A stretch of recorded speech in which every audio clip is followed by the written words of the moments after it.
A racist police officer blatantly stopped a car and arrested a black man, accusing him of stealing the vehicle without realizing it legally belonged to the man's employer. When the truth was revealed, the officer was left in shock. This is not just a story about injustice, but also a powerful reminder that justice can prevail when we dare to stand up and fight. Before diving into this gripping story, let us know where you're watching from, and don't forget to subscribe to the channel to explore more thought-provoking stories like this. The evening light in Los Angeles painted Sunset Boulevard with a vibrant golden-orange hue, making everything look more alive and dreamlike than ever. Soft jazz music flowed from the premium sound system of a sleek black Rolls-Royce Phantom. The car was parked neatly at an intersection, standing out like a gem amidst the traffic. Inside, Chris Johnson, 29, leaned back on the luxurious leather seat, his eyes closed as he savored a rare moment of tranquility. Chris had worked tirelessly for everything he had. As an exceptional sales manager at a leading tech company in Los Angeles, he not only led his team on multi-million-dollar projects, but also earned the respect of his colleagues and partners. Yet, for Chris, this success wasn't a stroke of luck. It was the result of relentless perseverance. Chris's childhood was marked by challenges. He was born and raised in South Central, a neighborhood infamous for violence and discrimination. His home was a cramped apartment where everything was old and worn, from scratched wooden floors to yellowed walls. Life had never been easy. His father, a construction worker, passed away in an accident when Chris was only 10, leaving his mother, Evelyn, to raise 2 sons on her own. Evelyn worked tirelessly, cleaning houses, doing laundry, and waiting tables, just to put food on the table every night. She was not only a mother, but also a model of resilience. Every morning, she woke up at 4 a.m., her eyes shadowed with fatigue yet filled with determination, and told Chris, "You may not have everything, but you can achieve anything if you try hard enough." Those words were etched deeply into Chris's mind. While his peers were getting caught up in the cycle of gangs and drugs, Chris chose a different path. He focused on his studies, joined the basketball team, and worked part-time at a local convenience store. There were nights when he slept only 3 to 4 hours after finishing his homework and shifts, but he never complained. Deep down, Chris knew that education and determination were his only tickets out of poverty. Thanks to his outstanding academic achievements and exceptional leadership skills, Chris earned a full scholarship to UCLA. It was a major turning point in his life. At UCLA, Chris not only proved his talent, but also learned to confront prejudice. As one of the few black students on campus, Chris often endured skeptical looks and veiled discriminatory remarks.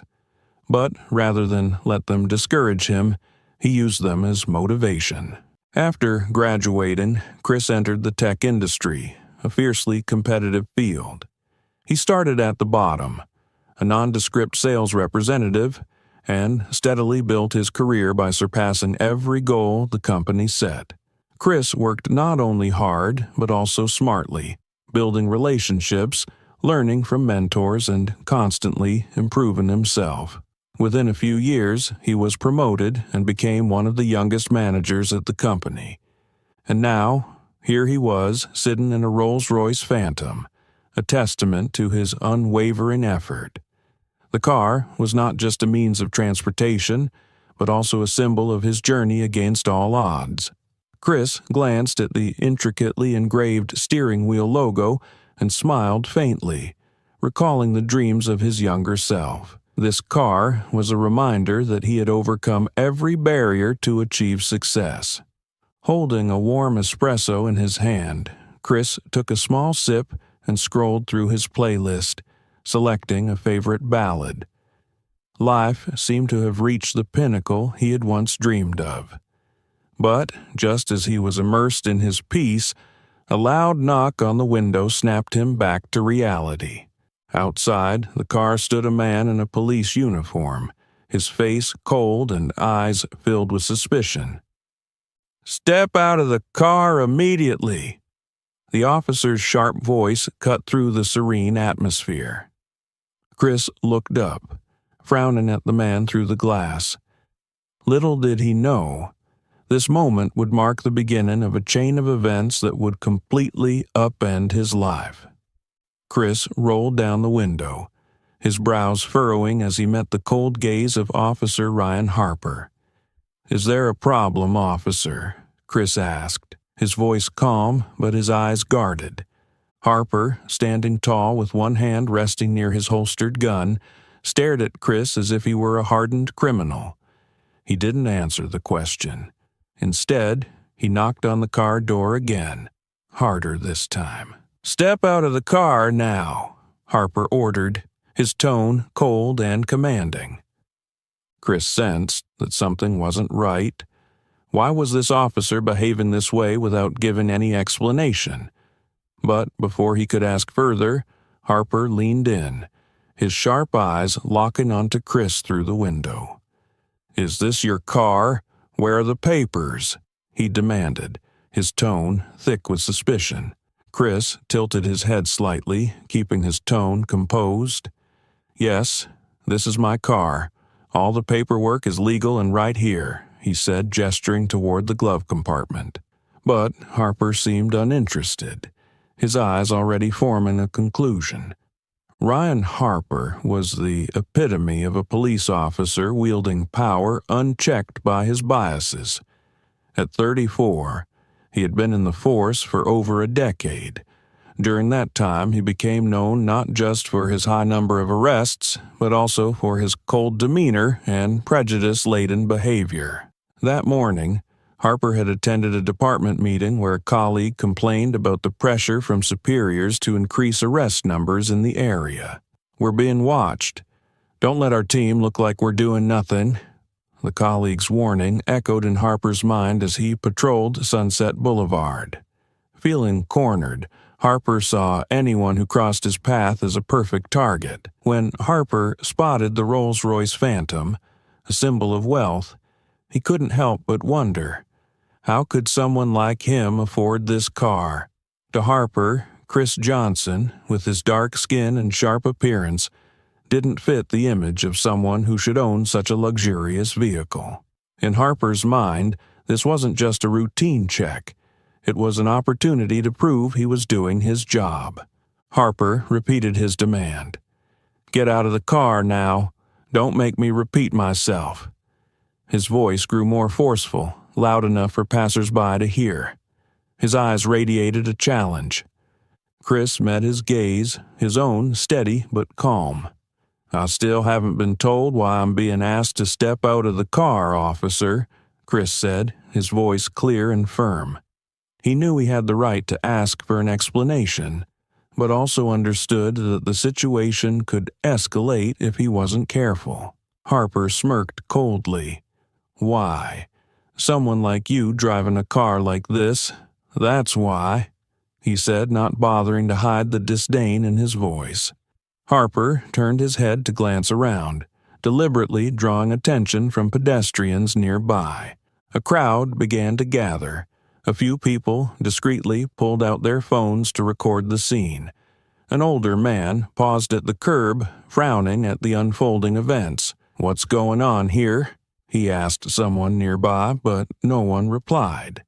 All eyes were fixed on Chris and Harper. Chris took a deep breath, trying to keep his composure. He didn't want to cause more trouble, but the blatant injustice made his blood boil. "Officer, all my paperwork is legitimate. I have nothing to hide. If you want, I'm happy to provide them for you to check," Chris said, striving to keep his tone polite. But Harper wasn't swayed by Chris's explanation. In Harper's mind, Chris was resisting in a subtle way. This only reinforced Harper's belief that he was right. "I don't need you telling me how to do my job," Harper snapped, stepping forward to open the car door. Before Chris could react, Harper grabbed his arm and yanked him out of the car with a forceful motion. "What are you doing?" Chris shouted, his voice a mix of shock and anger. But Harper ignored him. He pressed Chris against the car, one hand pinning his wrist while the other reached for the handcuffs on his belt. "You're under arrest for suspicion of car theft," Harper declared loudly enough for the gathering crowd to hear.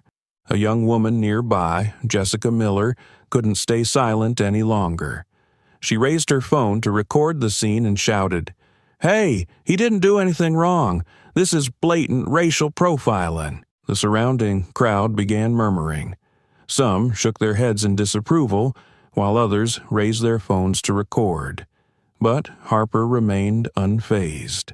To him, this was just another day on the job, and he was fully in control. As Chris was forced against his car, handcuffed, he turned his head toward the crowd. His eyes met Jessica's, who was filming and shouting on his behalf. In that brief moment, Chris realized this story was no longer just about him. But deep inside, he knew this was only the beginning. Chris could feel the scrutinizing gazes from the crowd gathering around him. Handcuffed and pressed against his own Rolls-Royce, he struggled to remain calm, though anger was boiling inside him. Taking a deep breath, he turned his head and looked Harper straight in the eye. "Officer, I demand to know why you're arresting me," Chris said firmly, his voice steady but controlled. Harper smirked a cold smile that barely hid his arrogance. "I don't need to explain anything to you," he replied, his eyes scanning the crowd, which was inching closer.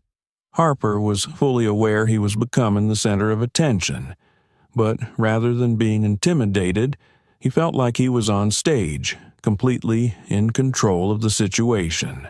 Chris gestured toward the car. "This is my car. The paperwork is in the glove compartment. You can check it," he said, keeping his tone as calm as possible.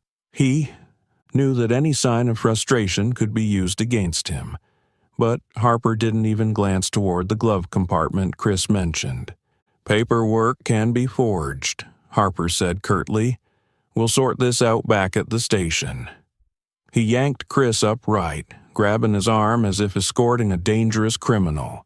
Nearby, Tom Simmons, a security guard from the nearby commercial area, had been observing the entire incident.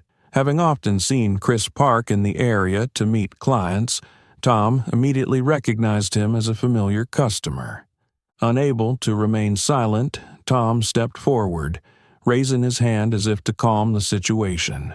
"Officer, excuse me if I'm interrupting, but I know this man," Tom said politely but firmly.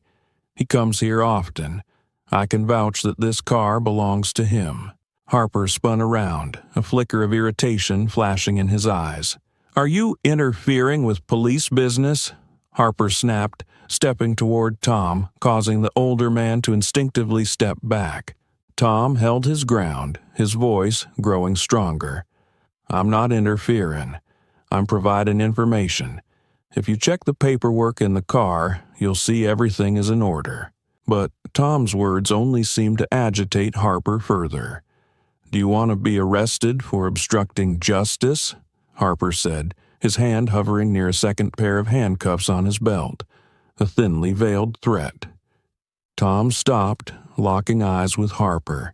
He knew he couldn't do more without risking trouble for himself or Chris. With a heavy sigh, he stepped back, looking at Chris with regret. "I'm sorry, buddy. I tried," Tom said, his voice low but filled with remorse. Chris nodded lightly at Tom, gratitude flickering in his eyes. But inside, the injustice and anger were burning fiercely. He knew Harper wasn't looking for the truth. He just wanted to assert his power. Harper marched Chris toward the nearby police car, ignoring the rising murmurs of disapproval from the crowd. "This isn't right," a woman said loudly. Jessica, who was still recording, stepped closer, her phone held high to capture every moment. "You're making a mistake," Chris said as he was being led away. I've done nothing wrong. Everything is legitimate, and you know it." Harper turned back, his eyes gleaming with defiance. "That's what every thief says," he said coldly. "We'll deal with this at the station." To Harper, this wasn't just an arrest. It was an opportunity to bolster his image in front of his colleagues and superiors. The complaints from the morning meeting about his precinct's low arrest numbers still echoed in his mind. Harper had resolved, "Today, I'm not letting anyone off." Harper knew he was escalating the situation, but he didn't care. To him, Chris wasn't a person. He was just another statistic to add to his report. Harper wasn't thinking about the truth or the consequences. That's why, despite the legitimate paperwork and Tom's testimony, Harper ignored everything. Chris was pushed into the police car, the cold handcuffs biting into his wrists. Through the car window, Chris saw Jessica and Tom still standing there, their faces filled with worry and helplessness. "Don't worry," Jessica called out, as if to reassure Chris. "I've recorded everything. We won't let them treat you like this." Chris gave her a small nod, but his mind was in turmoil. He knew this wasn't just about a car or paperwork. This was about the injustice he had fought to overcome his entire life. And now it was striking him again. Harper slammed the police car door shut, the sound reverberating like a declaration of authority. But what Harper didn't know was that outside, the story was already spreading. Jessica, with her phone in hand, had begun live streaming the event. Within minutes, the world would know about the injustice Chris Johnson was facing. The police car door slammed shut with a chilling thud, as if to end any chance Chris had to explain himself. Harper leaned against the car, his face full of smugness. He scanned the crowd gathering around the scene, their gazes, curious, disapproving, and a little fearful, were all fixed on Chris, the man sitting handcuffed in the back seat. Jessica Miller, a young woman with her blonde hair tied back and a phone in hand, stood near the front of the crowd. She had been recording since Harper pulled Chris out of the car. With her phone still rolling, Jessica called out, "Hey, this isn't right. He didn't do anything wrong." Harper glanced at Jessica but turned away, pretending not to hear. "Cops like you always do this," Jessica said louder, stepping closer. "You're abusing your power." The murmurs in the crowd grew louder. A middle-aged man in a gray jacket spoke up. "The police must have their reasons. If he didn't do anything wrong, they wouldn't arrest him." A woman standing next to Jessica shot back. "You're only saying that because you're not in his position. This is blatant profiling." The arguments among the crowd became more heated. A young man with a backpack pointed at Harper and said, "He was just driving his car. Why is he being handcuffed? Because he's black?" On the other side of the street, an older woman clutching a purse shrugged. "We don't know what he did. Police don't arrest people without a reason." The crowd's clear division only made the atmosphere more tense. Some people raised their phones to record the scene, while others stood silent, unsure how to react. Jessica refused to back down. She stepped closer, raising her phone to ensure she captured Harper and Chris. "He said his paperwork was legitimate. You didn't even check before cuffing him. This is racial profiling," Jessica shouted, her voice full of anger and determination. Harper turned, his cold eyes narrowing at Jessica. "Ma'am, you'd better step back. You're interfering with police business," Harper said, his tone sharp, trying to intimidate Jessica. "If you witnessed an injustice like this, what would you do? Would you be willing to speak up or document the incident? Do you think Jessica's actions can make a difference?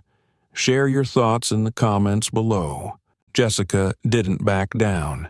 "Interfering? I'm just documenting the truth. If you have nothing to hide, why are you worried?" she retorted, her gaze unwavering. Harper squinted, Realizing that Jessica wasn't the type to be easily intimidated, instead of confronting her directly, he turned to his radio. "Suspect is being transported to the station. Prepare to verify the vehicle," he said, trying to sound composed, though it was clear the presence of Jessica and others recording the scene had unsettled him. Inside the police car, Chris lifted his head to look out the window. He could sense the division in the crowd through their expressions.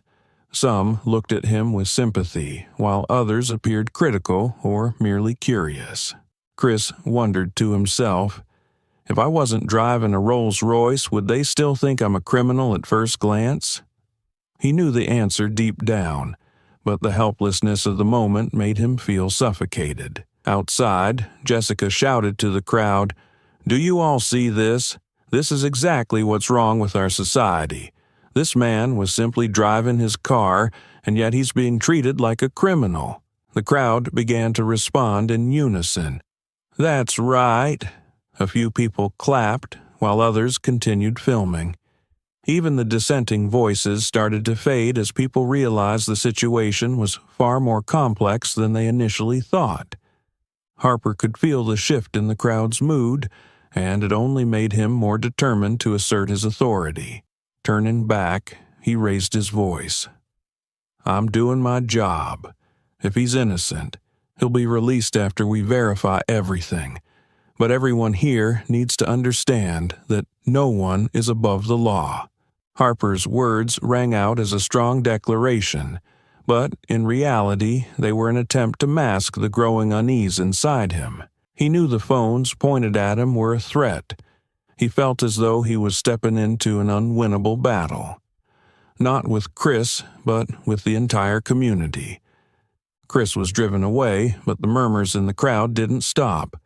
Jessica remained at the scene, her phone still recording. "We're not going to let them treat him like this," she said, as if making a promise to herself and the onlookers.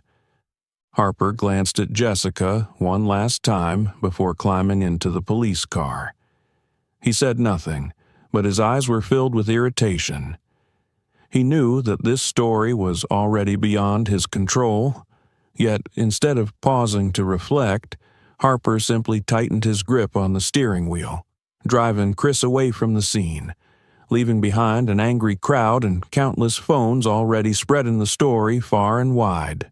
The interrogation room door slammed shut behind Chris, the metallic echo reverberating through the cramped space.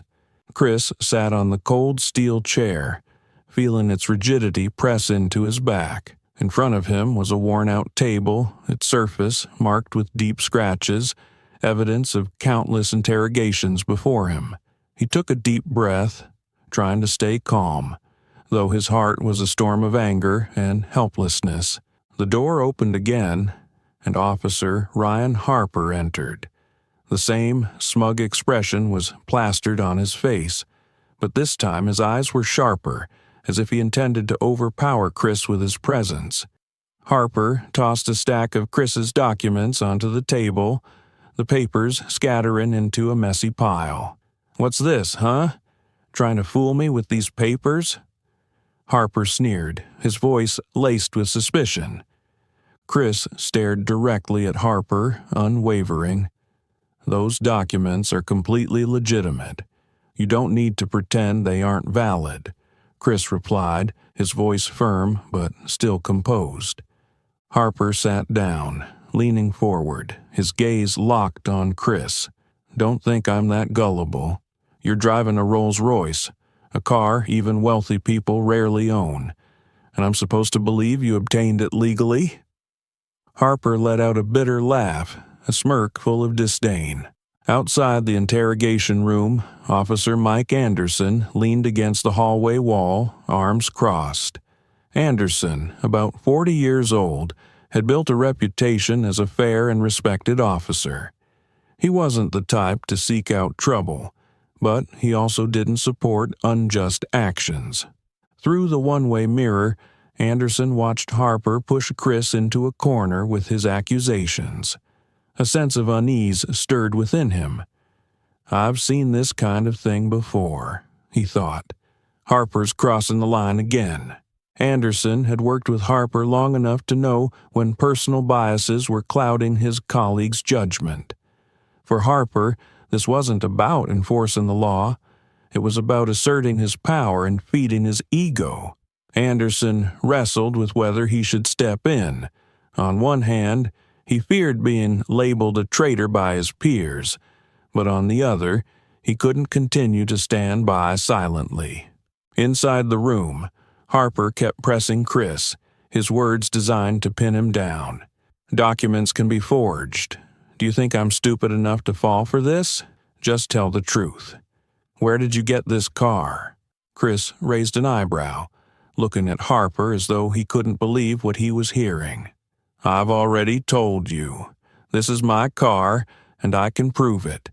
If you don't believe me, check the registration or call my company," Chris said, his voice sharper now. But Harper wasn't backing down.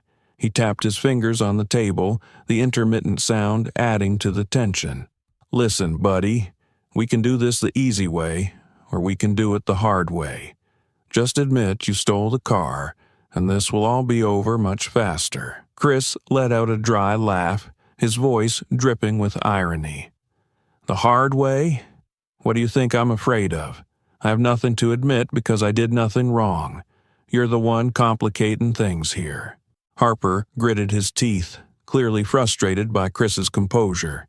"I'm not letting you get away with this," Harper said, his voice lower but carrying a clear threat. "I'm going to check every detail about that car, and I'll uncover the truth." In the hallway, Anderson couldn't remain idle any longer. He approached a younger officer named Jake. "Harper's still in there?" Anderson asked, his voice low but tinged with frustration. Jake nodded. "Yeah, he seems to be going all out on this." Anderson frowned. "Don't you think something's off? I've reviewed the paperwork. Everything checks out. Why are we still holding him?" Jake shrugged, clearly reluctant to get involved. "Harper always does things his way. I think it's best to let him handle it." Anderson gave Jake a pointed look, then turned back to the interrogation room's window. Internally, he was torn. He knew that if Harper continued to manipulate the situation, the injustice would only deepen. Inside the room, Chris refused to be swayed by Harper's baseless accusations. He stared at Harper, his eyes steady and unflinching. "You can check whatever you want, but in the end, the truth will always remain the truth. I didn't steal the car, and you know that." Harper stood abruptly, slamming his hand on the table. "You think you're so smart, huh? But you're not in a position to lecture me." He turned and stormed out of the room, but not before throwing out one last remark. "I'll find the evidence to prove you're lying." The interrogation room door slammed shut again, leaving Chris alone. He took a deep breath, feeling both anger and exhaustion. He knew this wasn't over, but he also knew he couldn't let Harper win. Outside, Anderson watched as Harper exited the interrogation room, his face bearing the smug satisfaction of someone who believed they'd triumphed. Anderson clenched his fists, the internal conflict in him growing stronger. "It's time to do something," he thought, "before this goes too far." While Chris remained in the interrogation room, trying to maintain his patience in the face of Harper's baseless accusations, a different story was unfolding outside the police station. Jessica Miller's video, capturing the entire scene of Chris's arrest on Sunset Boulevard, had been uploaded to social media just minutes after she left the scene. The video's title read, "Injustice in the Heart of L.A., Man Arrested Just for Driving a Luxury Car." Jessica also added hashtags like "Justice for Chris," "Shall Say No to Profiling," and "No Police Bias." Within an hour, the video began gaining traction. Views skyrocketed, spreading like wildfire. Comments poured in, reflecting the public's outrage. "This is unbelievable. It's the 21st century, and this is still happening?" One comment read, "This man did nothing wrong. Shame on the justice system." Another user wrote, However, not everyone sided with Chris. Some, influenced by their own biases, defended Harper's actions. "We don't know the full story. What if he did steal the car?" one skeptical user commented. Nevertheless, the overwhelming majority of opinion supported Chris. Prominent figures in the justice and equality movement quickly began sharing the video, amplifying calls for action. Among those who saw the video was Alex Green, a popular influencer with over 10 million followers across social platforms. Alex wasn't just a social media star, he was also an active advocate for social justice and human rights. Alex reshared the video with the caption, "This is unacceptable. A man arrested simply for driving his car. Stand up for Chris. Demand justice. Justice for Chris." Within minutes of Alex's post, views surged. His followers began expressing outrage and sharing the story with their networks. But Alex didn't stop there. He decided to host a live stream to discuss the incident and rally community support. During the live stream, Alex sat in front of the camera, his face serious. He addressed his audience.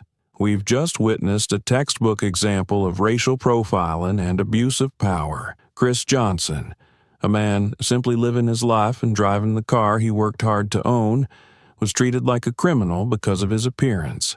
This isn't the first time, and if we don't speak up, it won't be the last." Alex replayed Jessica's video during the live stream, frame by frame, showing Harper pulling Chris out of the car and handcuffing him in the street. "Do you see this?" Alex asked, his voice brimming with anger. He clearly stated his paperwork was valid, but they didn't care. This is the kind of injustice millions face every day. Viewers flooded the live stream, their comments pouring in. "We need to act now. Don't let this go unnoticed. Send this video to the media. They need to know about this." Alex ended the live stream with a powerful call to action. "Share Chris's story. Tag journalists, officials, and anyone who can help seek justice. We cannot let him fight this alone." After Alex's live stream, hashtags like Justice for Chris and Say No to Profiling began trending on Twitter and Instagram. Small news outlets started picking up the story, questioning the police's handling of the incident. Independent journalists reached out to Jessica and other witnesses to gather more details. Meanwhile, inside the station, Harper was oblivious to the fact that his actions had become a public spectacle. He continued his arrogant confidence, believing he still had control of the situation. Little did he know, in just a few hours, the narrative would slip entirely out of his hands. The power of social media had turned the story from an isolated incident into a movement for justice. With increasing public attention, the pressure was mounting rapidly. The question was no longer whether Harper was wrong, but how the police system would respond to the growing demands of a united community rallying for Chris. While public outrage outside the police station was boiling over, inside, Chris remained confined to the interrogation room, waiting in tense silence. Harper, after leaving the room, leaned against a desk in the hallway, his expression cold but his eyes calculating. "I need everything thoroughly checked. Call in a vehicle expert immediately," Harper ordered a young officer. His directive was clear, but his tone dripped with arrogance as if he already knew the outcome. Within a short time, David Carter, a seasoned vehicle inspector in his early 50s, arrived at the station. Carter was renowned for his meticulousness, leaving no detail unchecked. He had over 2 decades of experience working with law enforcement and insurance companies. Harper met Carter at the door, providing him with a brief overview. The car, a Rolls-Royce Phantom, is suspected to be stolen. "I need you to check everything, from the VIN to the paperwork. Any discrepancies, let me know immediately," Harper said, his tone icy. Carter nodded without a word. For him, this was just another assignment. But as he approached the car and began his inspection, it quickly became clear this wasn't a routine case. Carter worked methodically, examining every detail from the vehicle identification number, VIN, and registration documents to signs of mechanical tampering. He cross-referenced the information Chris had provided with online databases. After about 30 minutes of meticulous checking, Carter entered Harper's office holding a file of documents.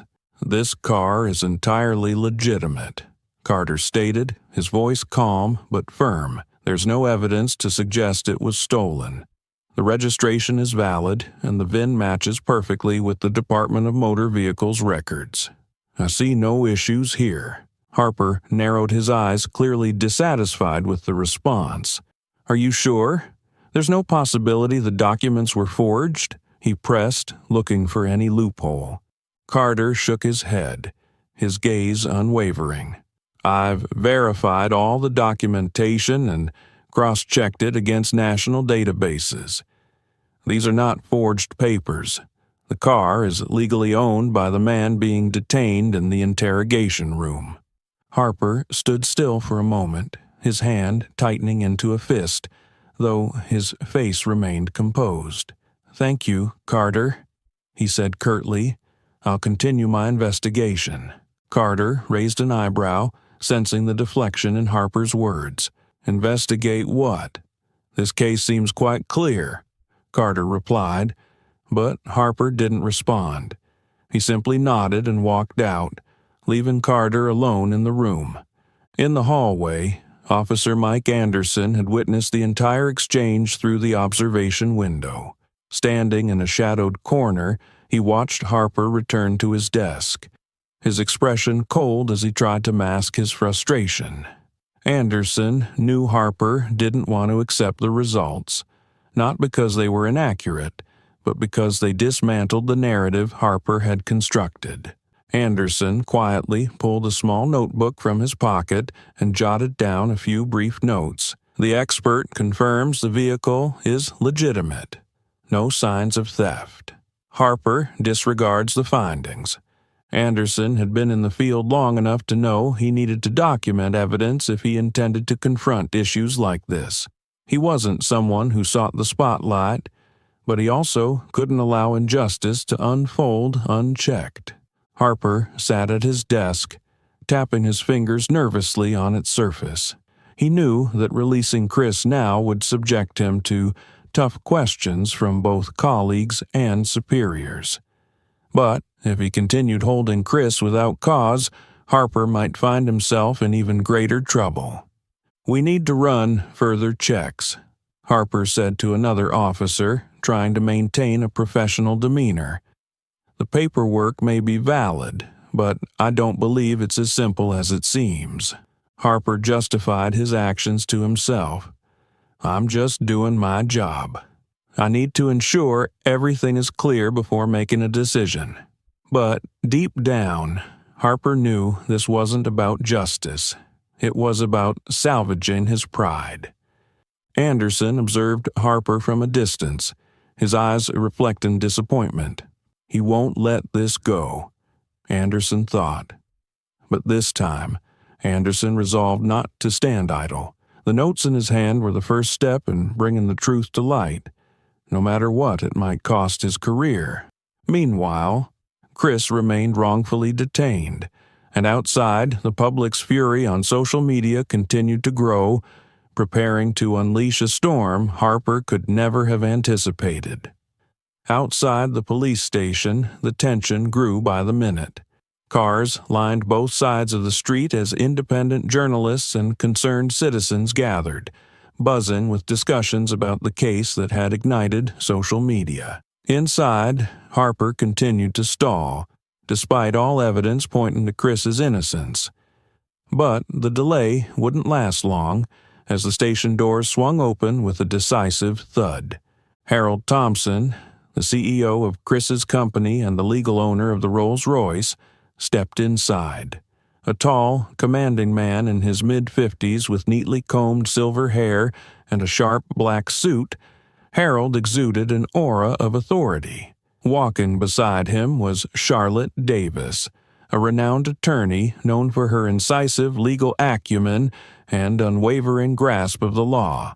Harold strode straight to the front desk, wasting no time. "I'm Harold Thompson. I'm here to take my employee, Chris Johnson, out of this absurd situation," he stated, his voice calm yet authoritative. The officer at the reception desk hesitated, glancing nervously at Harper, who had just entered from the hallway. Harper froze at the sight of Harold. Though he said nothing, Harold's piercing gaze made Harper feel the weight of his presence. "I can't let him take control of this situation," Harper thought, struggling to maintain his composure. "Now isn't the time to make demands, Mr. Thompson," Harper said, stepping forward and trying to keep his tone steady. "We are still investigating the matter. I suggest you allow us to complete our work." Harold turned to face Harper, his eyes sharp as a blade. "Investigating? Do you mean detaining an innocent man despite having all the evidence proving his innocence? You call that investigating?" Charlotte Davis stepped forward, placing a thick file on the front desk. "In this file," she began, her tone calm but forceful, "you'll find documents verifying that the Rolls-Royce is legally owned by Mr. Thompson, along with a clear leasing agreement with Chris Johnson. We also have the vehicle inspection report confirming there are no signs of theft. How much longer do you intend to hold my client when everything is as clear as day?" Harper kept his expression rigid. "Valid documents don't rule out the possibility of fraud. I need to ensure everything is transparent before releasing the suspect." Charlotte smirked faintly. "Suspect? Officer Harper, unless I'm mistaken, the law presumes innocence until proven guilty. What evidence do you have to charge him with the crime? Or is this simply an assumption based on your personal biases?" Harper faltered for a moment, his eyes darting away. But before he could respond, Harold stepped forward, standing inches away from Harper. "Listen carefully, Officer Harper," Harold said, his voice low but weighted with authority. "Chris is one of my best employees. He has worked tirelessly to achieve what he has, including that car, and I will not stand by while you or anyone else tarnishes his reputation because you refuse to admit you made a mistake." Harold gestured to Charlotte. "My attorney has prepared the necessary paperwork to file a lawsuit if you don't release him immediately. This won't just be a personal suit. It will be against this entire department for abuse of power and discrimination. And trust me, it won't be pretty." The atmosphere in the station was taut as a bowstring. Harper struggled to maintain his composure, sweat starting to bead on his forehead. "I can't let this spiral out of control," he thought. But the pressure from Harold and Charlotte rendered his defenses meaningless. As Harold and Charlotte walked through the hallway, the atmosphere in the police station grew tense, almost stifling. Harper stood behind his desk, watching them with wary eyes. He knew they weren't going to leave easily, and the pressure bore down on him like a crushing weight. Struggling to maintain an air of calm, Harper subtly signaled for his superior officer, Lieutenant Mark Hill, to join him. Mark Hill, a stocky man in his 50s with a weathered face shaped by years of navigating bureaucratic challenges, stepped forward. Extending a handshake to Harold, Hill's cautious eyes betrayed his intent to de-escalate the situation. "I'm Lieutenant Hill, in charge here. It seems we've had a bit of a misunderstanding," he said, his voice steady but conciliatory. Harold didn't respond immediately. Instead, he fixed his sharp gaze on Hill. "This isn't a misunderstanding. This is a clear act of injustice," Harold stated, his voice low and commanding. "I've provided all the documentation proving my legal ownership of the vehicle and Chris Johnson's innocence, so why is he still being detained?" Hill cleared his throat, trying to keep his composure. "We're simply following protocol, Mr. Thompson. We need to ensure there are no oversights before releasing Mr. Johnson. It's standard procedure." Charlotte, standing beside Harold, stepped forward with a thick file she had meticulously prepared. "If you'd like to discuss standard procedure," Charlotte began, her tone cutting, "then I must inform you that Officer Harper's actions here have grossly violated the very protocols you're referring to." Hill frowned. "What do you mean?" Charlotte opened the file, pulling out a document and holding it up. "Under Section 4.3.7 of the Police Procedural Code, any arrest must be based on clear and lawful evidence. In this case, there is no evidence that Chris Johnson committed a crime. Instead, he has been detained solely on Officer Harper's subjective assumptions and personal biases." Harper opened his mouth to respond, but Charlotte continued before he could interrupt. "Furthermore," she said, flipping to another page, Section 5.2.1 states that when a suspect provides valid documentation proving ownership of property, such as the papers Chris provided, police are required to verify the documents promptly. Vehicle inspection expert David Carter has already confirmed their validity. Yet, instead of releasing Chris, Harper has chosen to keep him detained without justifiable cause. This isn't just an abuse of power, it's a blatant violation of civil rights. Harper stood frozen, his discomfort palpable. He attempted to speak, but the words came out weaker than before. "I'm only fulfilling my duty. I need to make sure everything checks out," he said, his voice quieter, stripped of its earlier arrogance.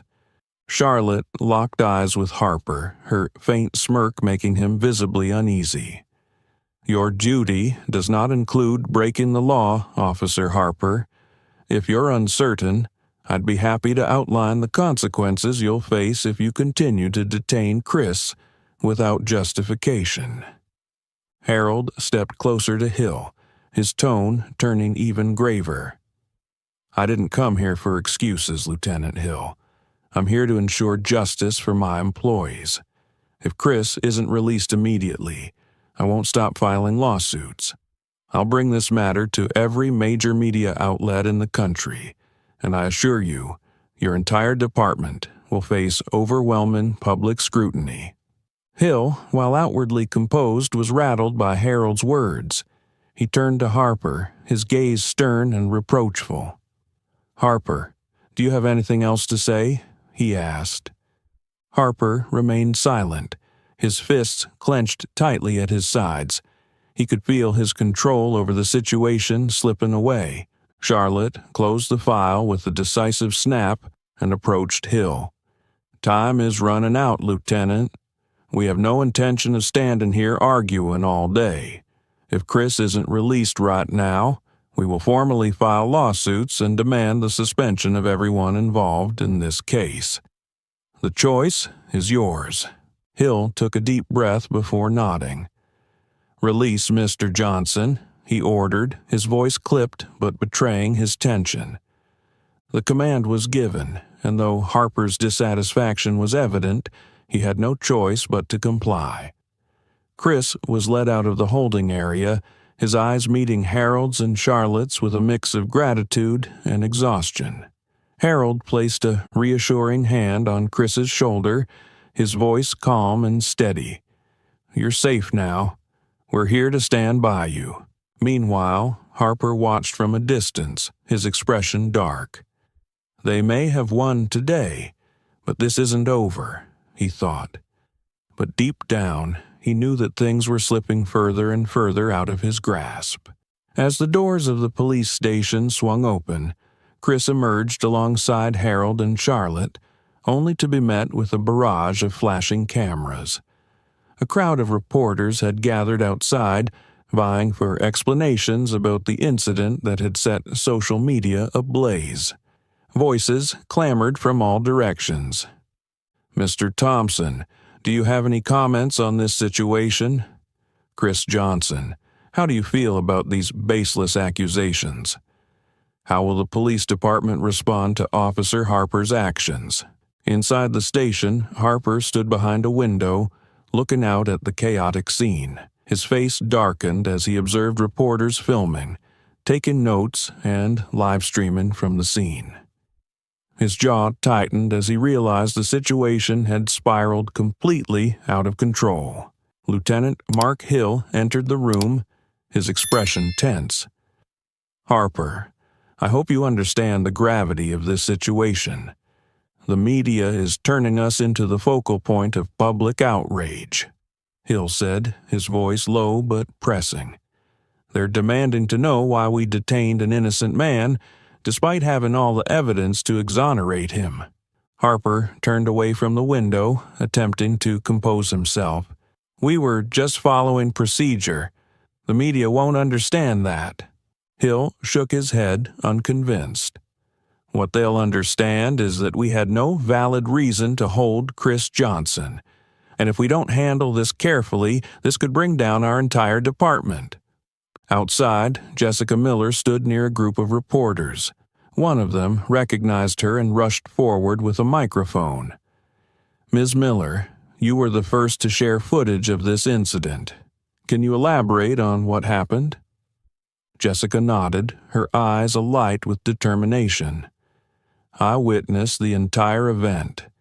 Chris Johnson was simply driving his car, but Officer Harper treated him like a criminal. I recorded it because I knew it wasn't right. This isn't just a mistake. It's clear discrimination." The reporter pressed further. "What are your thoughts on the police's handling of this case?" Jessica answered without hesitation. "I think this highlights a much bigger problem within the system.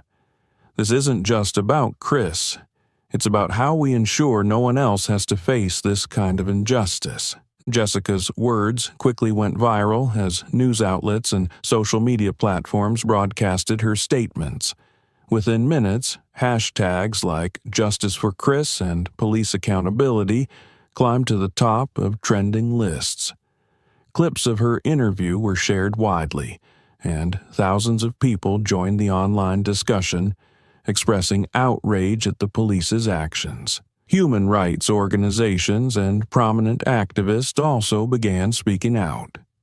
Some called for an independent investigation into the incident, while others pushed for systemic reforms to prevent similar cases in the future. Back inside the station, a young officer approached Hill nervously.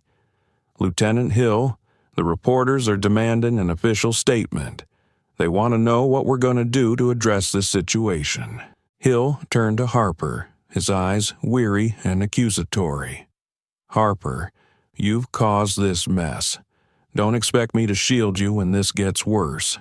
Harper, though trying to project confidence, couldn't hide his unease. He knew his actions were indefensible, yet he wasn't ready to admit fault.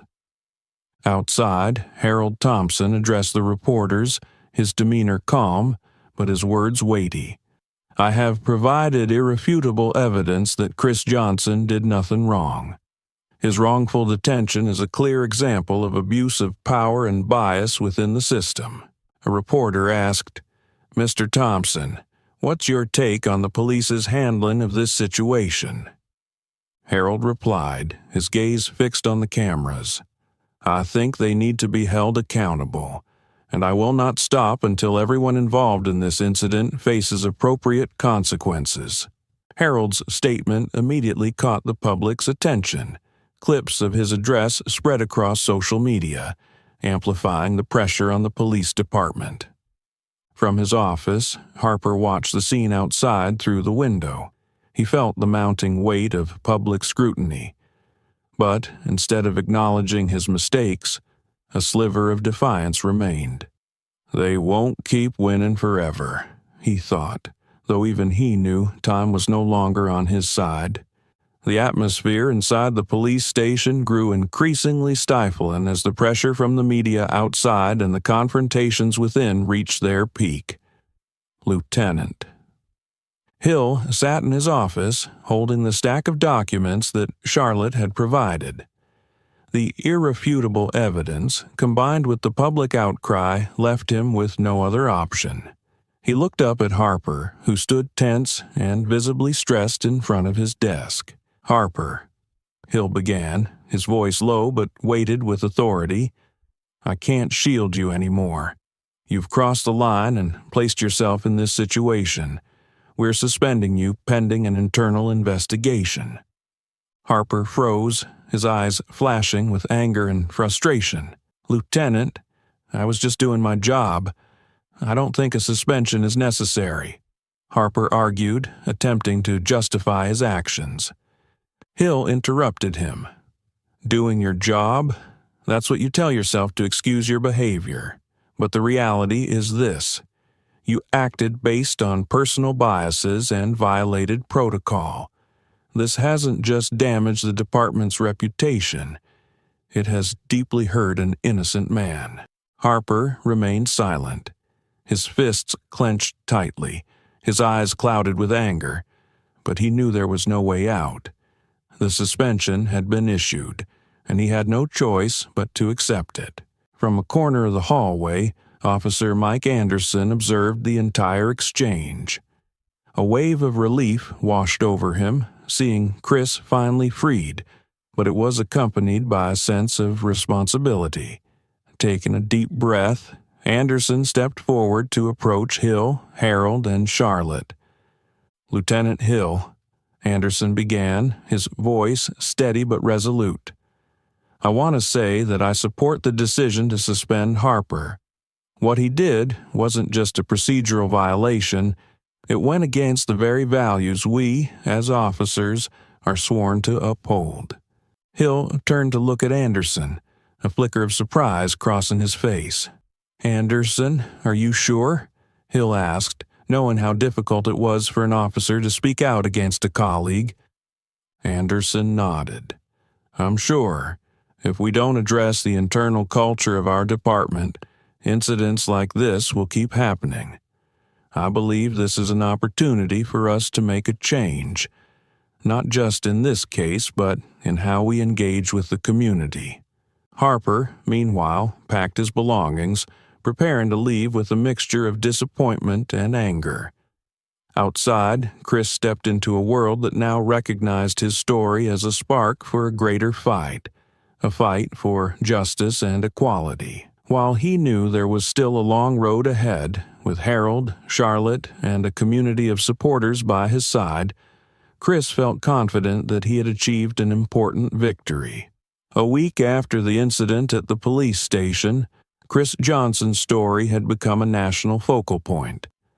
The media relentlessly covered the injustice he had endured, highlighting Harold Thompson's decisive actions and Charlotte Davis's unwavering legal expertise. Social organizations and human rights activists seized the moment to call for systemic reform, emphasizing the urgent need to confront biases within law enforcement. Harper, meanwhile, faced the severe consequences of his actions. The internal investigation not only confirmed his misconduct in Chris's case, but also uncovered a history of past offenses. The press eagerly uncovered Harper's troubled record, ranging from abuses of power to baseless arrests. Hundreds gathered at a large community event in downtown Los Angeles to hear Chris's story. The event wasn't just a platform to reflect on the lessons from his ordeal, it was a rallying point for a deeper call to reform the system. Harold Thompson was the first to speak. Standing on the stage, he gazed at the crowd, his eyes filled with determination. "I stand here today, not just to talk about Chris Johnson's case," he began. "I'm here to address a much larger issue, the systemic injustice and prejudice eroding the trust we should have in our institutions." He paused, his voice steady yet commanding. "We cannot let stories like Chris's become normal. It's time to act, not just with words but with concrete changes in how we run and oversee these systems." Chris stepped onto the stage after Harold, greeted by thunderous applause. Standing before the microphone, he took a deep breath and began to speak. "I never thought I'd have to go through something like this, but I know my story isn't unique. There are millions like me, people judged, mistreated, and dehumanized because they don't fit someone else's preconceived ideas. Chris paused, his gaze sweeping across the audience. I'm not here to ask for sympathy. I'm here to say that we can and must do better. I've chosen to stand up, not just for myself, but for those who don't have the chance to be heard. He concluded his speech with a powerful call to action. If we want a better future, we all need to take part, not just by talking about change, but by driving it forward. While Chris and Harold were celebrating at the event, Harper sat alone in his apartment. The TV broadcasting the community gathering, he couldn't bring himself to turn off. Harper's life had been irrevocably altered since his suspension. The internal investigation led to his forced departure from the police force, and public opinion branded him a symbol of abuse of power and bias. Harper didn't just lose his job, he also faced mounting pressure from his family, friends, and his conscience. How did it come to this? He wondered, though deep down, he knew it was his own choices that had led to this downfall. A week after the community event, Chris returned to his office, greeted by applause from his colleagues. Some had even hung a banner on the wall reading, "Welcome back to our hero." Chris smiled, feeling a sense of relief as he resumed his daily life. Yet he knew he wasn't the same person anymore.